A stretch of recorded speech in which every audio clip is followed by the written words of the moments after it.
Okay, good evening.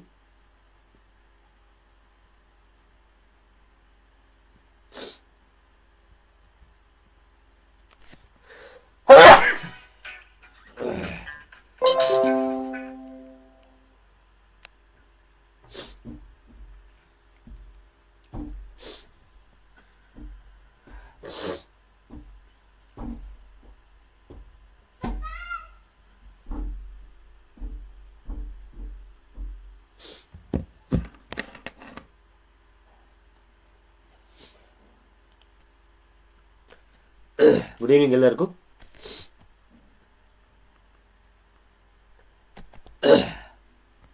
So ಇವತ್ತಿನ ಈ ತರಗತಿಯಲ್ಲಿ ನಾವು ಫಿಸಿಕ್ಸ್ನಲ್ಲಿ ಬರುವ ಭೌತಶಾಸ್ತ್ರದಲ್ಲಿ ಬರುವ ತುಂಬ ಇಂಪಾರ್ಟೆಂಟ್ ಆಗಿರುವ ಕೆಲವೊಂದು MCQsಗಳನ್ನ ತಗೊಂಡು ಅದಕ್ಕೆ ಸೊಲ್ಯೂಷನ್ಸನ್ನು ಕೊಟ್ಕೊಂಡು ಹೋಗೋಣ. ಓಕೆ, ಸೊ ಮತ್ತೊಮ್ಮೆ ಹೇಳ್ತೀನಿ, ಇವತ್ತಿನ ತರಗತಿ ಇರುವಂಥದ್ದು ಫಿಸಿಕ್ಸ್ನಲ್ಲಿ ಬರುವ ಇಂಪಾರ್ಟೆಂಟ್ MCQsಗಳಾಗಿರುತ್ತೆ. ಸೊ ಈ ತರಗತಿ ನಿಮಗೆ ಸೆಂಟ್ರಲ್ ಗೌರ್ಮೆಂಟ್ ಎಕ್ಸಾಮ್ಸ್ಗಳಾಗಿರ್ಬೋದು ಅಥವಾ ಸ್ಟೇಟ್ ಗೌರ್ಮೆಂಟ್ ಎಕ್ಸಾಮ್ಸ್ಗಳಾಗಿರ್ಬೋದು, ಟೀಚಿಂಗ್ ಎಕ್ಸಾಮ್ಸ್ಗಳಾಗಿರ್ಬೋದು, ಅಂದರೆ HSTR, GPSTR ಮತ್ತು ಟೆಟ್ ಇವುಗಳಿಗೂ ಕೂಡ ಇದು ಯೂಸ್ ಆಗುತ್ತೆ. ಸೊ ಇವತ್ತಿನ ತರಗತಿ ನಾನು ಹೇಳಿದಾಗೆ ಫಿಸಿಕ್ಸ್ನಲ್ಲಿ ಬರುವ ಇಂಪಾರ್ಟೆಂಟ್ MCQsನ ಮಾತಾಡ್ತಾ ಇರುವಂಥದ್ದು. ಓಕೆನಾ?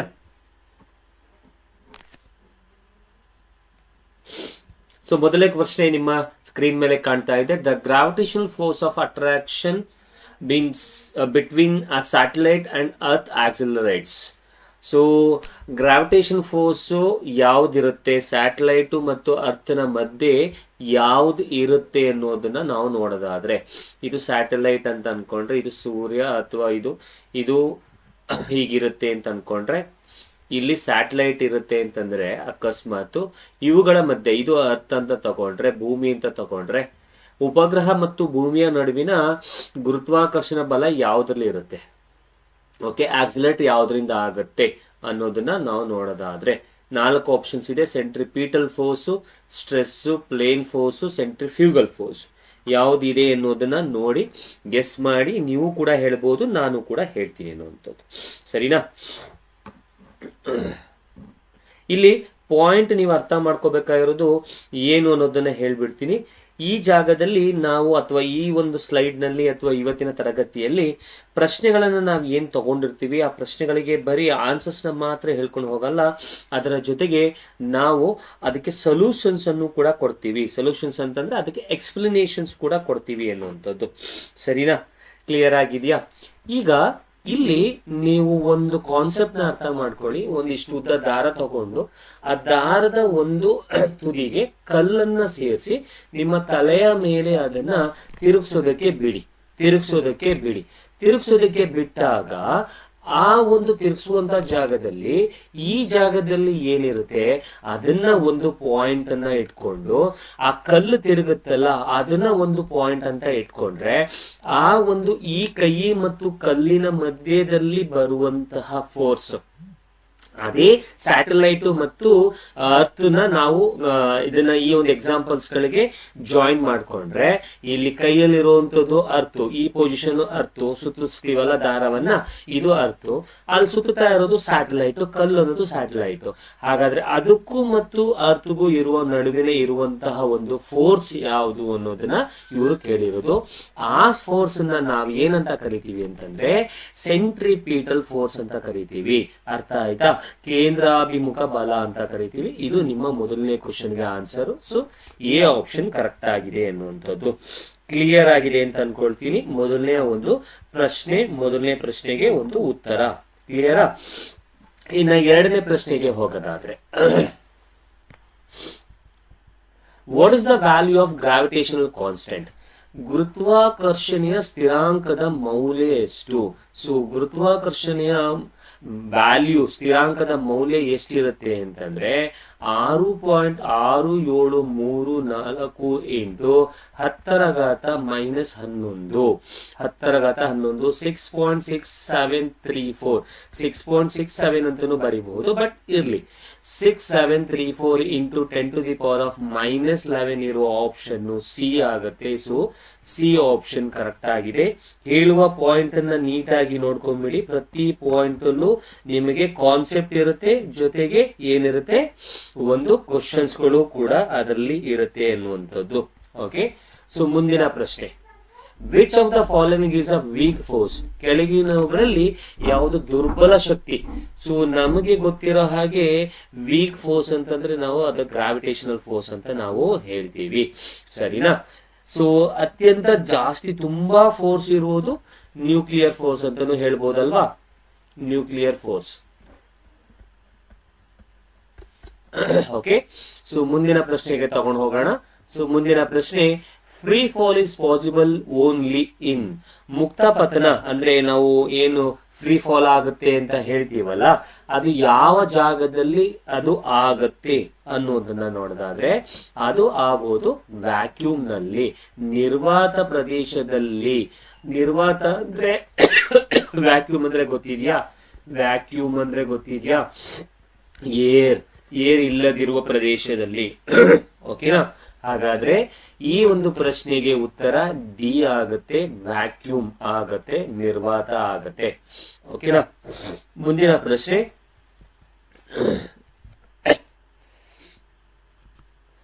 ಈ ಕೆಳಗಿನವುಗಳಲ್ಲಿ ತಪ್ಪಾದ ಹೇಳಿಕೆಯನ್ನ ಆರಿಸಿ ಬರೆಯಿರಿ.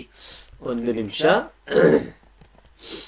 ಅದನ್ನ ಸೈಜ್ ಚಿಕ್ಕದ್ ಮಾಡ್ಕೊಳ್ತೀನಿ ಸೊ ದಟ್ ನಿಮಗೆ ಕ್ಲೀನ್ ಆಗಿ ಕಾಣಿಸುತ್ತೆ ಅನ್ನುವಂಥದ್ದು.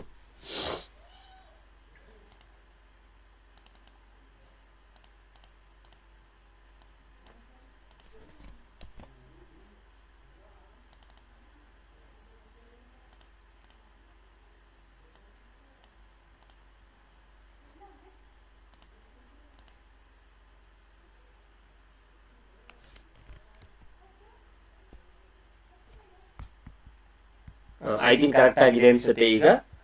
ಓಕೆನಾ? ನೋಡಿ ಈಗ. ಸೊ ಪ್ರಶ್ನೆ ಹೀಗಿದೆ. ಪ್ರಶ್ನೆ ಏನಿದೆ ಅಂದ್ರೆ, choose the incorrect statement in the following. ಕೆಳಗಿನವುಗಳಲ್ಲಿ ತಪ್ಪಾದ ಹೇಳಿಕೆಯನ್ನು ಗುರುತಿಸಿ. ಮೊದಲನೇದು, gravitational acceleration does not depend upon the shape, size and mass of the body. ಗುರುತ್ವಾಕರ್ಷಣೆಯ ವೇಗವರ್ಧನೆ ದೇಹದ ಆಕಾರ, ಗಾತ್ರ ಮತ್ತು ದ್ರವ್ಯರಾಶಿಯನ್ನ ಅವಲಂಬಿಸಿರುವುದಿಲ್ಲ. ಎರಡನೇ point, gravitational acceleration is maximum at the poles. ಅಂದ್ರೆ ಧ್ರುವಗಳಲ್ಲಿ ಗುರುತ್ವಾಕರ್ಷಣೆಯ ವೇಗ ಗರಿಷ್ಠವಾಗಿರುತ್ತದೆ. ಓಕೆ. ಮೂರನೇದು, gravitational acceleration is minimum at the equator. Minimum at the equator. ಪ್ರಶ್ನೆ ಅರ್ಥ ಮಾಡ್ಕೊಳ್ಳಿ. ಸಮಭಾಜಕ ಅಥವಾ ಪಾಯಿಂಟ್ ಅನ್ನು ಅರ್ಥ ಮಾಡ್ಕೊಳ್ಳಿ. ಸಮಭಾಜಕ ಒಂದು ಪ್ರದೇಶಗಳಲ್ಲಿ ಗುರುತ್ವಾಕರ್ಷಣೆಯು ಕನಿಷ್ಠವಾಗಿರುತ್ತದೆ, ಕಡಿಮೆ ಇರುತ್ತೆ. ಅಂಡ್ ನಾಲ್ಕನೇ option, if the elevator is moving upward, lift ಮೇಲಕ್ಕೆ ಹೋಗ್ತಾ ಇದ್ರೆ ವಿತ್ ಸಮ್ ಆಕ್ಸಲರೇಷನ್, ಕೆಲವು ಆಕ್ಸಲರೇಷನ್ ವೇಗೋತ್ಕರ್ಷವನ್ನು ಇಟ್ಕೊಂಡು ಮೇಲೆ ಹೋಗ್ತಾ ಇದ್ರೆ, then the apparent weight of the body is less than its actual weight. ಅಂದ್ರೆ ಆ ವಸ್ತುವಿನ ತೂಕ ಏನಿರುತ್ತೆ ಅದು ನಿಜವಾದ ತೂಕಕ್ಕಿಂತ ಕಡಿಮೆ ಇರುತ್ತೆ. ಇದು ಪ್ರಶ್ನೆ. ಇದು ಆ ಒಂದು ಸ್ಟೇಟ್ಮೆಂಟ್ಸ್ ಗಳನ್ನ ಕೊಟ್ಟಿರೋದು. ಈ ಸ್ಟೇಟ್ಮೆಂಟ್ ಗಳಲ್ಲಿ ಯಾವುದು ತಪ್ಪಾದ ಹೇಳಿಕೆ ಅನ್ನೋದನ್ನ ನಾವು ಫೈಂಡ್ ಔಟ್ ಮಾಡಬೇಕು. ಓಕೆನಾ? ತಪ್ಪಾದ ಹೇಳಿಕೆ ಯಾವುದು? ತಪ್ಪಾದ ಹೇಳಿಕೆ ಯಾವುದು?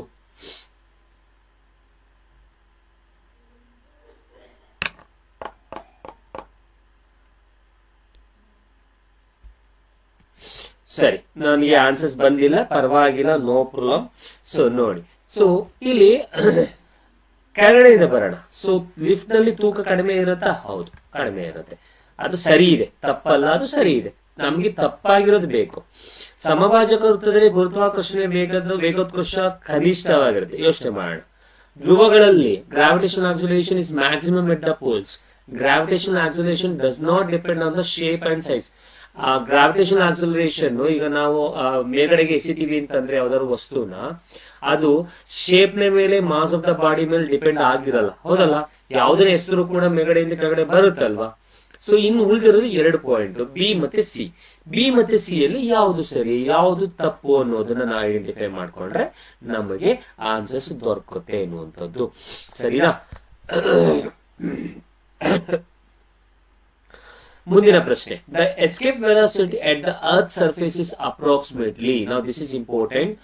ವಿಮೋಚನಾ ವೇಗ, ಭೂಮಿಯ ಮೇಲ್ಮೈಯಿಂದ ವಿಮೋಚನಾ ವೇಗ. ಏನಿದು ವಿಮೋಚನಾ ವೇಗ ಅನ್ನೋದನ್ನು ಕೂಡ ಹೇಳ್ತೀನಿ, ಕೇಳಿಸ್ಕೊಳ್ಳಿ. ವಿಮೋಚನಾ ವೇಗ ಅಂತಂದ್ರೆ ಅಕಸ್ಮಾತ್ ನಾವು ಭೂಮಿಯಿಂದ ರಾಕೆಟ್ ಅನ್ನ ಹಾರಿಸ್ತಾ ಇದೀವಿ ಅಂತ ಅನ್ಕೊಂಡ್ರೆ ಭೂಮಿಯ ಮೇಲಿರುವ ಆಕ್ಸಲರೇಷನ್, ಗ್ರಾವಿಟೇಷನ್ ಫೋರ್ಸ್ ಅನ್ನ ದಾಟಿಕೊಂಡು ಅದು ಹೋಗಬೇಕು ಅಂತಂದ್ರೆ ಭೂಮಿಯ ಮೇಲಿರುವ ವೇಗೋತ್ಕರ್ಷ ಏನದು ಗುರುತ್ವಾಕರ್ಷಣೆಯನ್ನ ನಾವು ದಾಟ್ಕೊಂಡು ಆ ರಾಕೆಟ್ ಮೇಲೆ ಹೋಗಬೇಕು ಅಂದ್ರೆ ಅದಕ್ಕೆ ನಾವು ನೀಡುವಂತಹ ಒಂದು ವೆಲಾಸಿಟಿಯೇ ಅದು ಎಸ್ಕೇಪ್ ವೆಲಾಸಿಟಿ ಅಂತ ಕರಿತೀವಿ, ವಿಮೋಚನಾ ವೇಗ ಅಂತ ಕರಿತೀವಿ. ಹಾಗಾದ್ರೆ ಈ ರಾಕೆಟ್ ಅರ್ತ್ ನ ಗ್ರಾವಿಟೇಷನ್ ಫೋರ್ಸ್ ಇಂದ ದಾಟಿಕೊಂಡು ಭೂಮಿಯ ಗುರುತ್ವಾಕರ್ಷಣ ಶಕ್ತಿಯಿಂದ, ಗುರುತ್ವಾಕರ್ಷಣ ಬಲದಿಂದ ದಾಟಿಕೊಂಡು ಮೇಲೆ ಹೋಗ್ಬೇಕು ಅಂದ್ರೆ ನಾವು ನೀಡಬೇಕಾದ ವಿಮೋಚನಾ ವೇಗ ಎಷ್ಟಿರ್ಬೇಕು ಅಂದ್ರೆ, ಎಸ್ಕೇಪ್ ವೆಲಾಸಿಟಿ ಎಷ್ಟಿರ್ಬೇಕು ಅಂದ್ರೆ 11.2 ಕಿಲೋಮೀಟರ್ ಪರ್ ಸೆಕೆಂಡ್ ಇರಬೇಕು ಸರ್. ಕ್ಲಿಯರ್ ಆಗಿದೆ ಅಂತ ಅನ್ಕೊಳ್ತೀನಿ. ಸೊ 11.2 ಇರೋದು ಬಿ ಆಪ್ಷನ್ ಕರೆಕ್ಟ್ ಆಗಿದೆ. ಓಕೆನಾ? ಮುಂದಿನ ಪ್ರಶ್ನೆ ತಗೊಂಡ್ರೆ, which of the following is the formula of the pressure.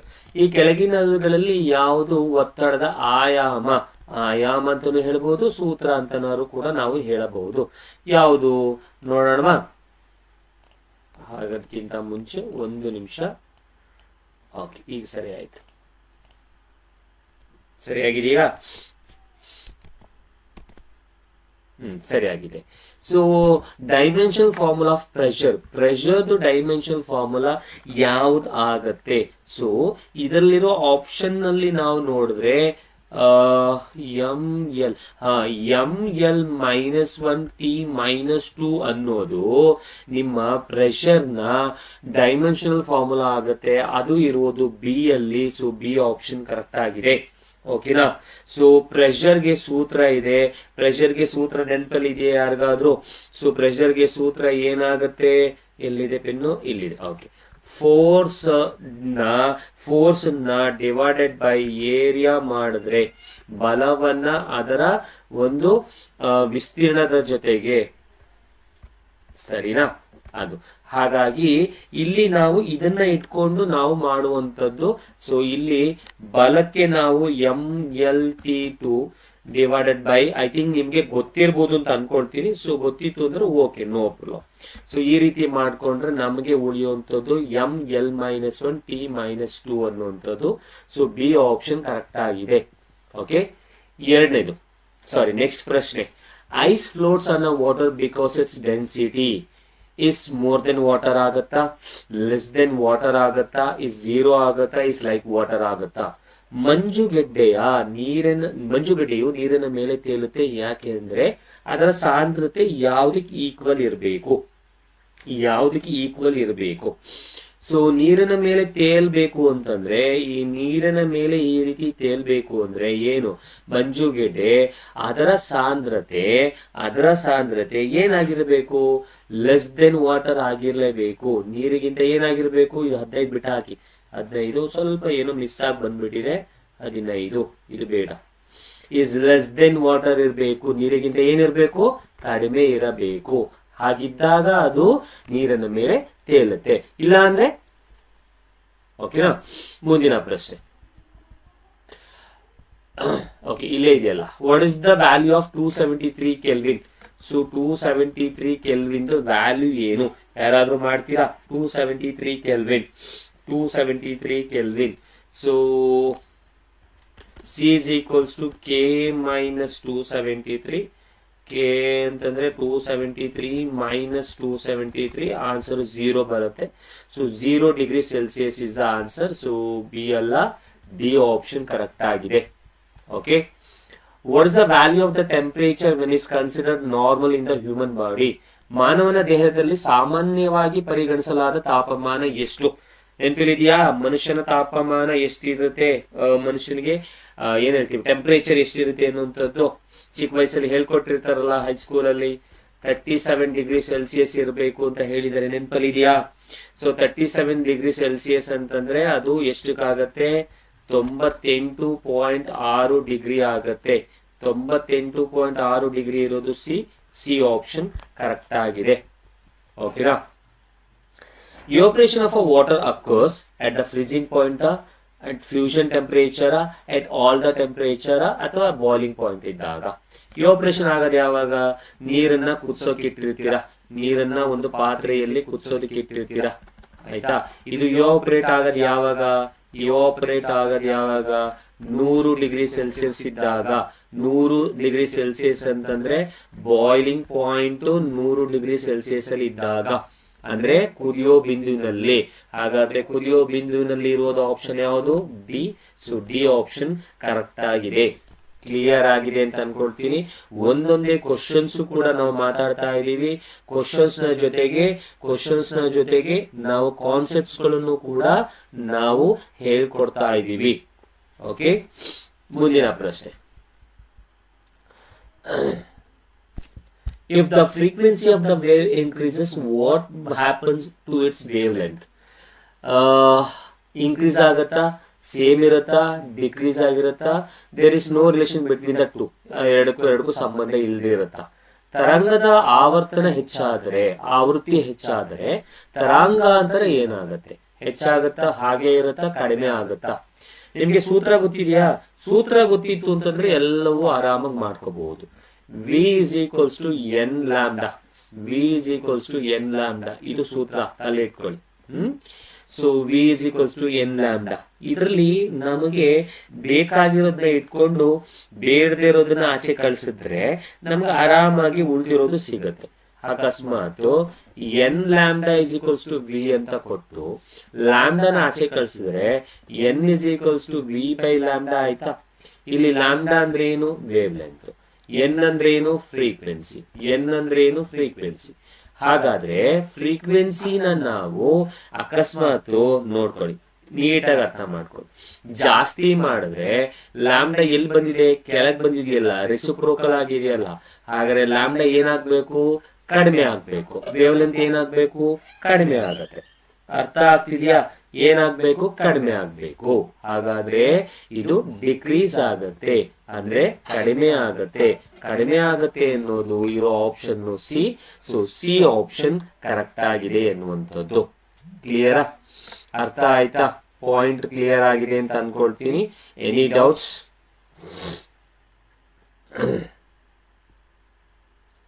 V is equals to n lambda. n is equals to v by lambda.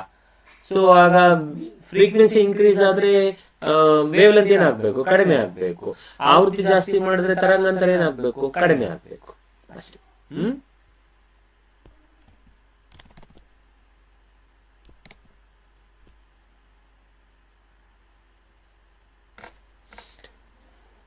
ನಮಗೆ ಬೇಜಾರಾಗೋದು ಏನು ಅಂತಂದ್ರೆ, ನಾವು ಇಷ್ಟೆಲ್ಲ ಕಷ್ಟಪಟ್ಟು ಪಿಪಿಟಿ ಮಾಡಿ ಎಲ್ಲವನ್ನ ನೀಟಾಗಿ ಹೇಳ್ಕೊಡ್ತಾ ಇರ್ತೀವಿ. ಆದ್ರೆ ಏನ್ ಹೇಳ್ತೀವಿ, ನೋಡೋರ ಸಂಖ್ಯೆ ಕಡಿಮೆ ಅನ್ನುವಂಥದ್ದು. ಆದ್ರೆ ನಮ್ಗೆ ಏನು ಬೇಜಾರಿಲ್ಲ, ನಾವು ಅದಕ್ಕೆ ತಲೆ ಕೆಡಿಸ್ಕೊಳ್ಳಲ್ಲ ಅಂತಲ್ಲ.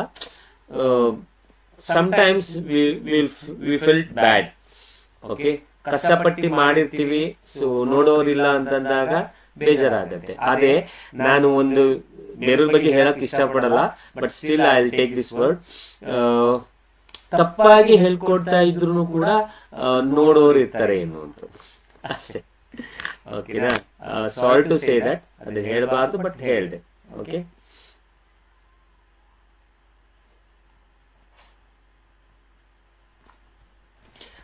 ಸೊ ಇಷ್ಟು ಅರ್ಥ ಆಗಿದೆ ಅಂತ ಅನ್ಕೊಳ್ತೀನಿ. Okay, which of the following is not a characteristics of wave? ಕೆಳಗಿನವುಗಳಲ್ಲಿ ಯಾವುದು ತರಂಗದ ಲಕ್ಷಣವಲ್ಲ? ಲಕ್ಷಣ ಅಲ್ಲ. ಯಾವುದು ಲಕ್ಷಣ ಅಲ್ಲ ಅಂತ ಕೇಳ್ತಾ ಇರೋದು? ಲಕ್ಷಣ ಅಲ್ಲ. ವೇವ್ ಲೆಂತ್ ಡೈಮೆನ್ಷನ್ ಫ್ರೀಕ್ವೆನ್ಸಿ ಎಲ್ಲ ಬೇಕು, ಮಧ್ಯಮ ಮೀಡಿಯಂ ಅವಶ್ಯಕತೆ ಇಲ್ಲ. ಡಿ ಡಿ ಆಪ್ಷನ್, ಇದು ಮಧ್ಯಮ ಅಲ್ಲ ಮಾಧ್ಯಮ. ಸರಿನಾ ಸರ್? ಸರಿ. I don't know but okay, wait a minute.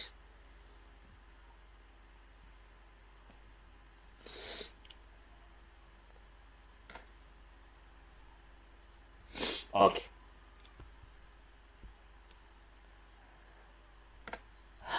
ಸರಿ.